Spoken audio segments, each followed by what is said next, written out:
her zaman yeni bir şeyler öğrenmeye aç olan, o bitmek bilmeyen bilgi bombardımanında boğulmadan en özlü, en çarpıcı gerçekleri arayan dostum. Hoş geldin. Hoş geldin. Seni burada görmek gerçekten çok güzel. Bazen böyle devasa bir bilgi yığınının önünde durup nereden başlayacağını bilemediğin o anları çok iyi biliyorum. Kesinlikle. İnsanın gözü korkuyor bazen o kadar sayfanın arasında. Aynen öyle ama merak etme. Masaya getirdiğimiz her dosyayı senin için en anlaşılır ve ufuk açıcı haliyle süzmeye devam ediyoruz. Karşımızda inanılmaz katmanlı, coğrafyasıyla, tarihiyle ve sosyolojisiyle insanı sürekli ters köşeye yatıran bir ülke duruyor. Bugünkü misyonumuz İspanya'nın o 1,2 milyon yıllık fosillerinden çıkıp 2008 küresel finans krizinin çalkantılarına kadar uzanan uzun zaman çizelgesini şöyle bir haritalandırmak. Çok iddialı bir yolculuk olacak. Evet. Bu devasa tarihsel ve coğrafi sarsıntıların bugünkü modern İspanyol kültürünü, siyasetini ve ekonomisini nasıl şekillendirdiğini mercek altına alacağız. Ve tabii ki bu yolculukta yalnız değilim.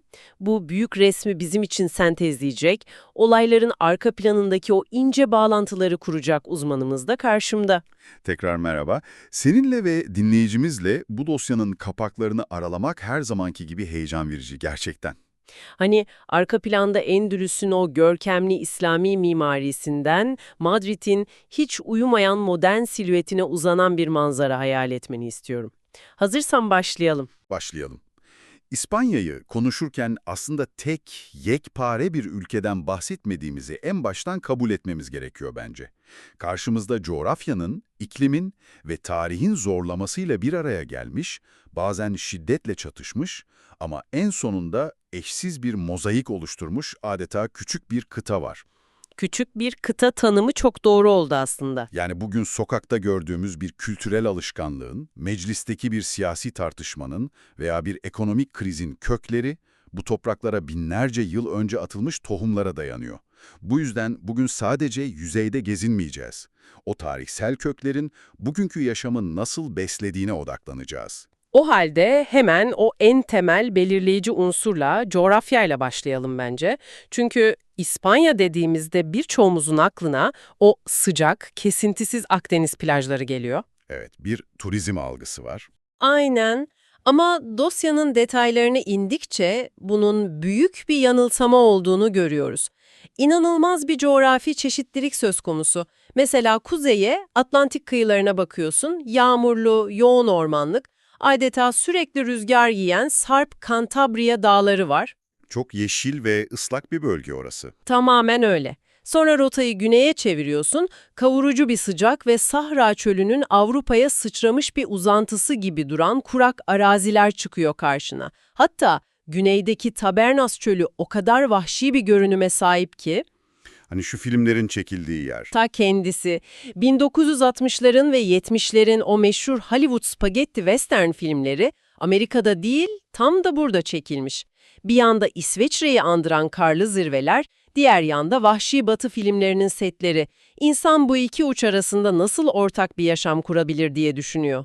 İşte İspanya'nın en büyük paradoksu ve aynı zamanda şekillendirici gücü de tam olarak bu. Bu zıtlıklar, tarih boyunca insan yerleşimini ve toplumsal organizasyonu doğrudan dikte etmiş. Nasıl yani? Biraz açalım mı bunu? Tabii, ülkenin kalbinde deniz seviyesinden yaklaşık yarım mil yüksekte olan geniş Meseta platosu yer alıyor. Ve buradaki hidrolojik yapı, yani su kaynaklarının durumu oldukça acımasız. Nehirlerin rejimleri son derece dengesiz bir seyir izliyor. Sular bir yükselip bir çekiliyor yani. Aynen öyle. Mesela güneydeki Guadiana nehrini ele alalım. Yaz ayları geldiğinde bu nehrin debisi yıllık ortalamasının 1/10'ine kadar düşüyor. İspanya nehirlerinin çoğu ulaşıma pek elverişli olmayan sığ ve hızlı akan sulardan oluşuyor. Bu da ciddi bir kuraklık demek aslında. Kesinlikle. Bu durum tarihsel olarak ciddi bir sorunu, kuraklık ve çölleşme tehdidini beraberinde getirmiş. Bugün bile İspanya topraklarının neredeyse yarısı insan faaliyetleri ve iklimin ortak etkisiyle orta veya ciddi düzeyde çölleşme riski altında. Yani su bu topraklarda her zaman uğruna savaşılacak, kontrol edilecek en değerli varlık olmuş. Suyu kontrol edenin hayatı kontrol ettiği bir düzen. Bu durum mimari ve tarımı da şekillendirmiş olmalı. Özellikle güneydeki yerleşim planlarına baktığımızda eski Roma ve İslami dönemlerden kalma yapılaşmanın Huerta adı verilen verimli, sulanabilen tarım arazilerinin etrafında kümelendiğini görüyoruz. Çok mantıklı bir adaptasyon stratejisi. Değil mi? Doğanın bu kadar sert ve suyun bu kadar kıt olduğu bir yerde insanlar suyu adil dağıtabilmek için yüzyıllar önce bazı sistemler kurmak zorunda kalmış. Örneğin Valencia'da su kullanımını sıkı bir şekilde denetleyen ve kökeni çok eskilere dayanan su mahkemeleri gibi kurumlar var. Sınırlı kaynakları yönetme zorunluluğunun toplumsal kurumları yaratmasının en güzel örneklerinden biridir bu. Toplum, doğanın acımasızlığına karşı katı kurallar ve ortaklaşa bir sistem geliştirmek zorunda kalmış. Kesinlikle öyle. Ancak toprağın üstündeki bu zorluklar İspanya'yı kaderine terk etmedi elbette. Çünkü toprağın üstü ne kadar çorak ve zorluysa, altı bir o kadar zengindi. Antik dünyanın, tüccarların ve imparatorlukların dikkatini tam da burası, o yeraltı zenginlikleri çekti. Kesinlikle. Zaten insan izlerini takip ettiğimizde çok gerilere, 1,2 milyon yıl öncesine Atapuerca'daki fosillere kadar iniyoruz. O Altamira mağaralarındaki bizon çizimleri de inanılmazdır. Muazzam gerçekten. On binlerce yıl önce sanatın burada yeşerdiğini kanıtlıyor resmen. Fakat asıl o küresel hareketlilik senin bahsettiğin o yeraltı zenginlikleri sayesinde başlıyor. Evet, özellikle metaller yüzünden. Bak burası çok acayip.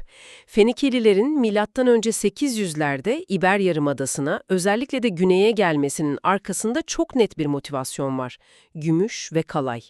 Rio Tinto madenlerinden öyle bir gümüş çıkarıyorlar ki, İnanılmaz miktarlarda bir üretimden bahsediyoruz. öyle bir üretiyorlar ki bu madenleri doğuya taşıdıkça Asur dünyasında gümüşün değeri kelimenin tam anlamıyla çöküyor. Antik çağda yaşanmış devasa bir enflasyon ve küresel piyasa çöküşü resmen. Ya düşünsene, antik dönemde global bir ekonomik kriz yaratıyorlar. O dönemki madenciliğin arkasında tam 6 milyon tonluk curuf yığını bırakılmış olması operasyonun büyüklüğünü kanıtlıyor zaten. Fenikelilerin bu hamlesi, İber Yarımadası'nı küresel ticaret ağına bağlayan ilk büyük adımdı. Sadece maden değil, İspanya kısa sürede antik dünyanın en önemli jeopolitik sahnelerinden birine dönüştü. Fenikelilerin ve Yunanlıların ardından Kartacalılarla Romalılar bu topraklar, yani buradaki zenginlikler için kıyasıya bir savaşa tutuştu. İkinci Pön Savaşı falan devreye giriyor orada. Aynen.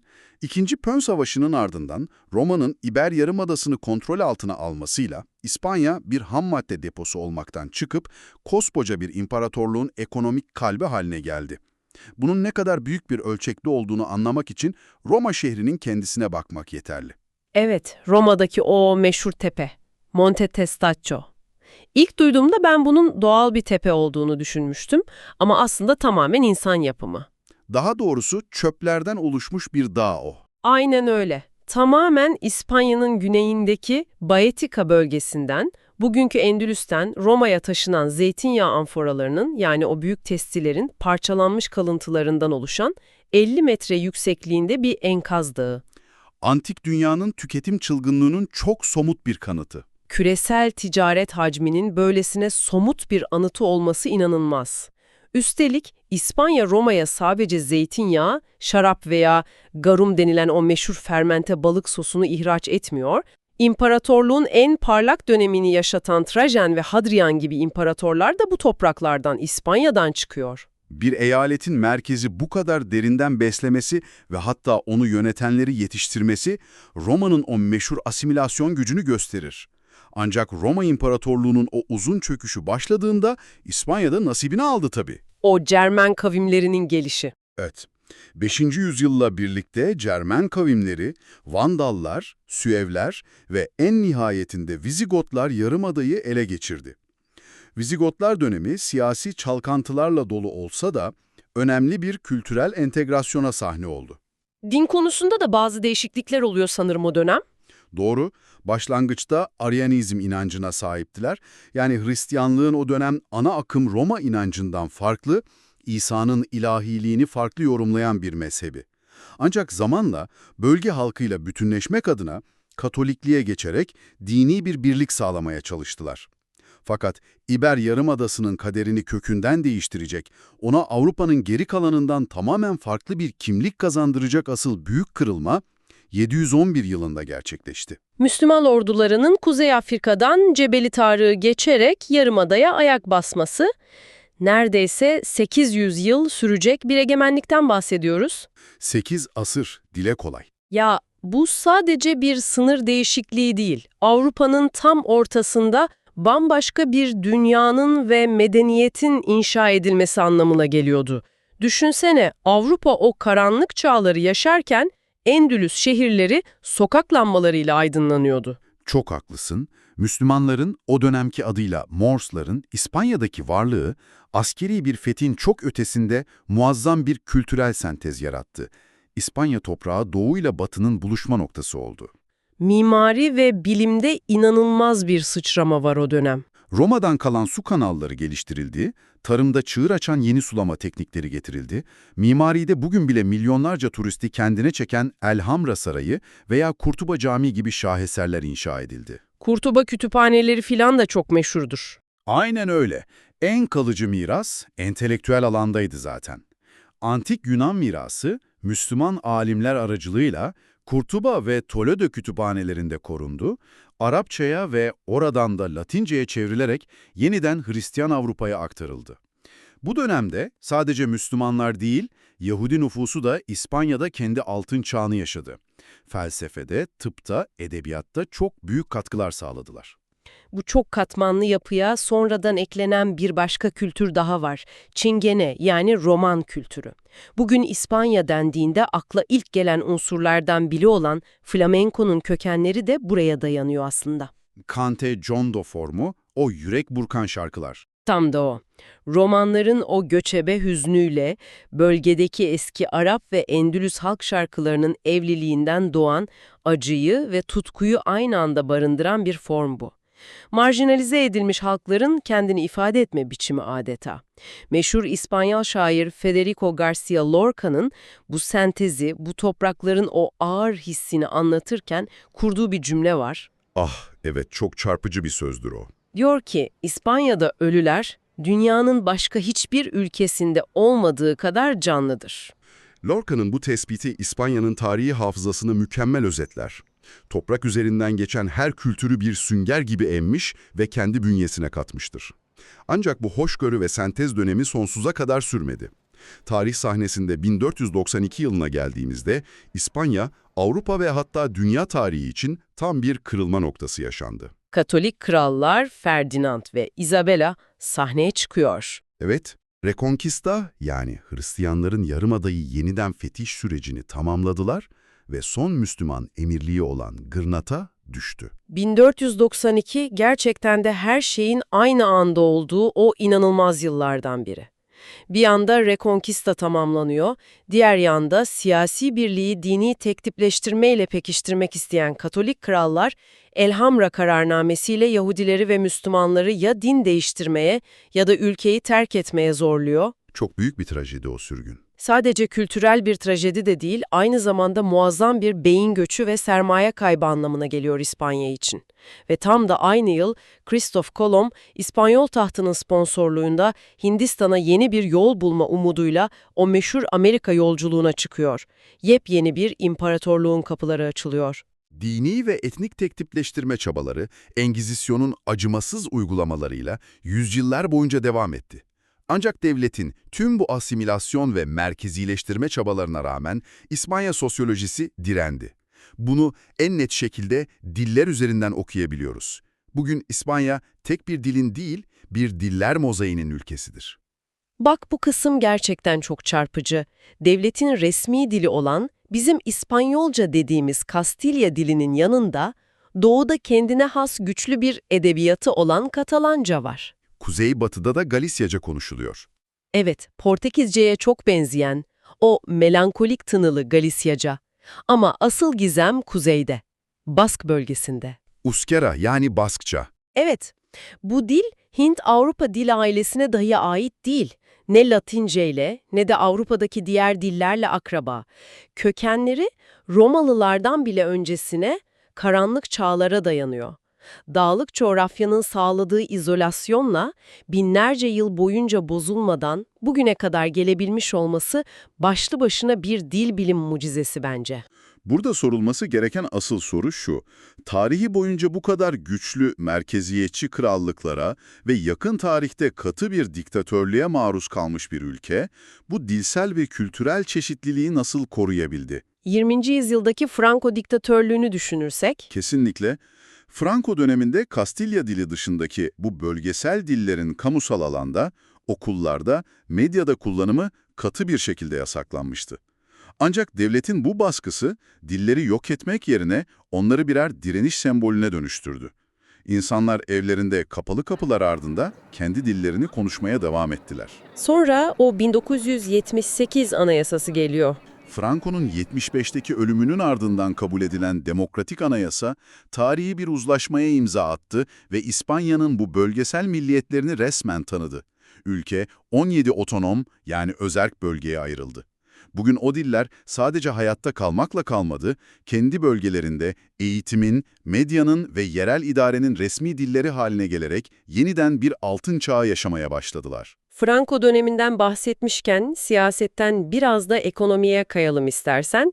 Çünkü o dönemki ekonomi politikaları da tam bir kapalı kutu. Tam bir izolasyon dönemi. 20. yüzyılın o yıkıcı, kanlı İspanya İç Savaşı'ndan sonra Franco başa geçiyor ve İkinci Dünya Savaşı sonrası Avrupa'sında otarkiyi, yani ekonomik olarak tamamen kendi kendine yetme politikasını benimsiyor. Ülke dış dünyaya kapılarını kapatıyor, uluslararası arenada izole ediliyor. Fakat 50'lerin sonuna doğru bu içe kapanık sistemin iflas etmeye başladığını görüyorlar ve ekonomiyi dışa açma kararı alıyorlar. O karardan sonrası tam bir patlama zaten. Gerçekten akıl alır gibi değil. 60'larda İspanya ekonomisi dünyada Japonya'dan sonra en hızlı büyüyen ikinci ekonomi unvanını alıyor. Yılda ortalama %6,6'lık bir büyüme. Yıllarca izole kalmış bir ülke bu sıçramayı tam olarak neye borçluydu peki? Literatüre İspanyol ekonomik mucizesi olarak geçen bu dönemin dinamosu aslında İspanya'nın kendi içindeki teknolojik sıçramalardan ziyade dış dünyayla entegrasyonun yarattığı 3 temel sütuna dayanıyordu. Nedir o sütunlar? Birincisi liberalleşme adımlarıyla birlikte ülkeye akan yabancı yatırımlardı. Otomotiv ve sanayi devleri ucuz iş gücünden faydalanmak için fabrikalarını İspanya'ya taşıdı.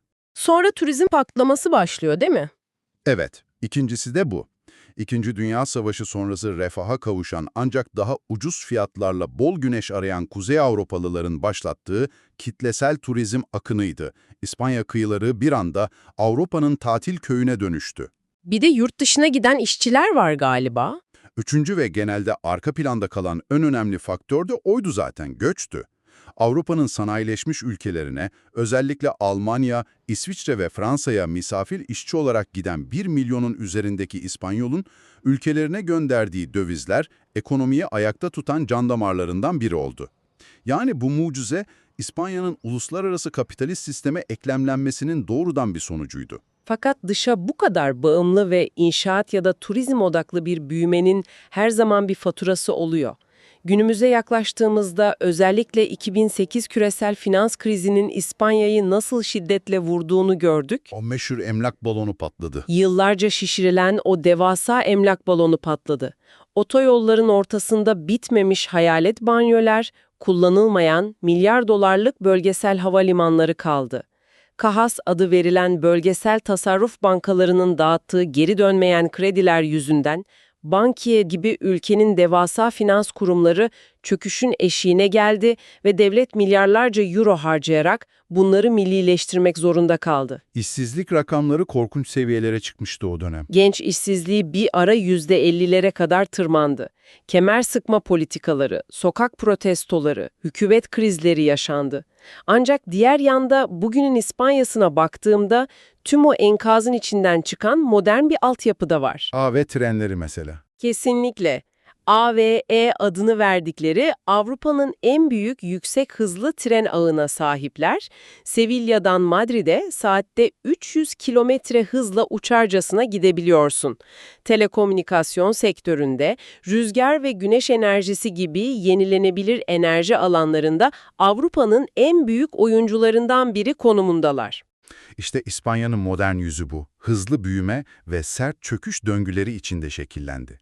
Bir yanda Avrupa Birliği'nin en dinamik teknolojik altyapılarından birini inşa ederken, diğer yanda o balonun patlamasıyla ortaya çıkan devasa sosyoekonomik enkazı temizlemeye ve genç nesline bir gelecek sunmaya çalışıyorlar. Çok zor bir denge gerçekten. Öyle.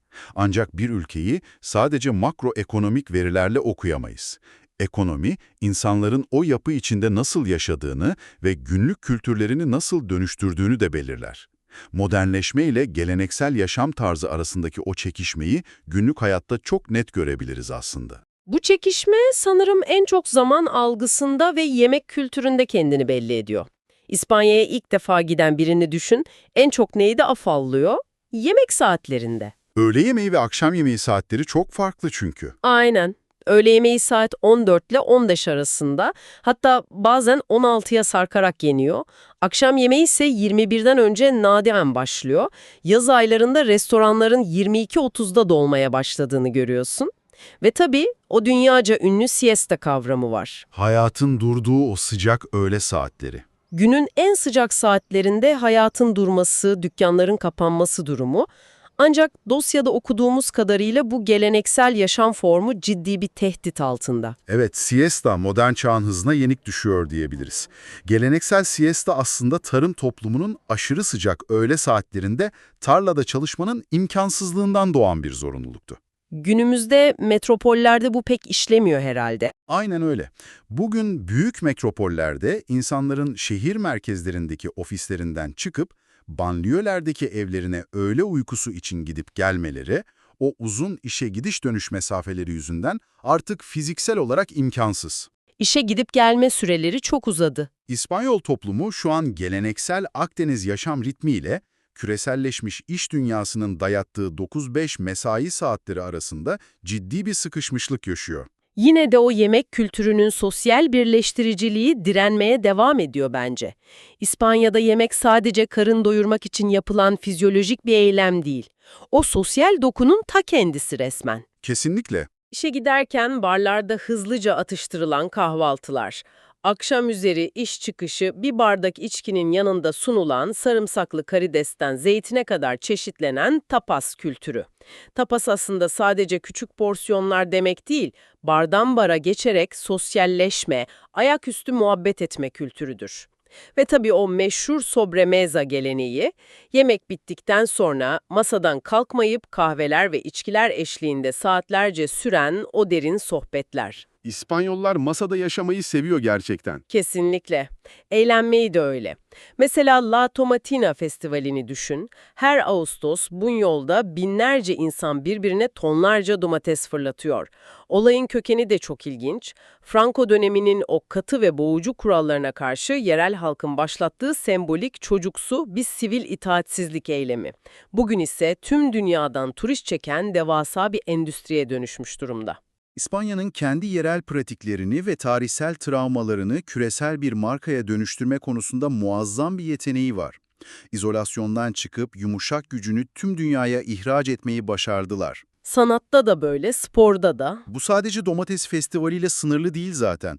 Gaudi'nin Barcelona'daki o gerçeküstü bitmek bilmeyen Sagrada Familia mimarisi, Picasso'nun 20. yüzyıl modern sanatına yön veren yıkıcı vizyonu, hatta müzik dünyasında Ibiza adasının Balearic Beat adı verilen elektronik dans müziğiyle tüm dünyadaki gece hayatı kültürünü domine etmesi. Futbolu da unutmamak lazım. Sporda da durum farksız tabii. Real Madrid ve Barcelona rekabetinin ötesinde 2010 Dünya Kupası'nı kazanan o efsanevi milli takımın uyguladığı tiki-taka pas futbolu, İspanya'nın küresel sahnedeki kültürel özgüveninin bir yansımasıydı. Sanatıyla, müziğiyle, sporuyla sınırlarını aşan bir güç inşa ettiler. O halde bugünkü sohbetimizi yavaş yavaş toparlayalım. Ne gördük bugün? Fenikeli madencilerin dünya piyasasını çökerttiği o antik dönemden çıktık. Günümüzün saatte 300 kilometre hızla giden AV trenlerine bindik.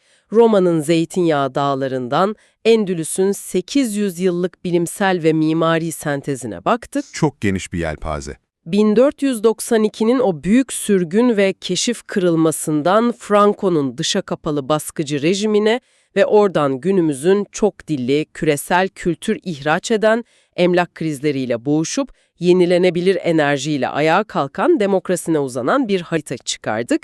İspanya'nın özü aslında bu sarsıntılı zıtlıkların bir arada yaşamasıdır. Kavurucu çöllerle karlı dağların, asırlık gelenekler ile baş döndürücü modernitenin aynı anda nefes almasıdır. Çok güzel özetledin.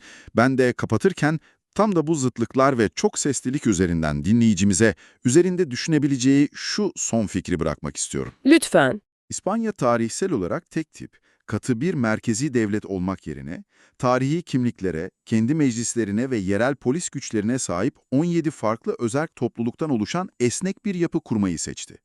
Baskça veya Katalanca gibi diller, yüzyıllarca süren asimilasyon çabalarına ve bir diktatörlük dönemine rağmen sadece hayatta kalmadı, bugün devletin resmi kurumlarında yankılanıyor.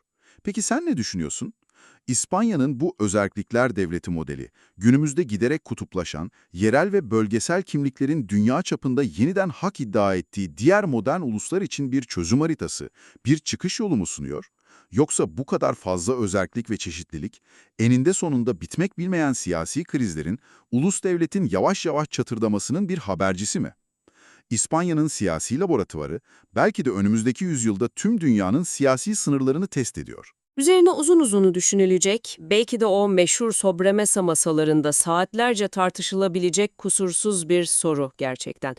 Dostum, bilgiyle dolu, ufuk açıcı bu sohbette bizimle birlikte olduğun, zamanını bu dosyanın derinliklerinde bizimle paylaştığın için çok teşekkür ederim.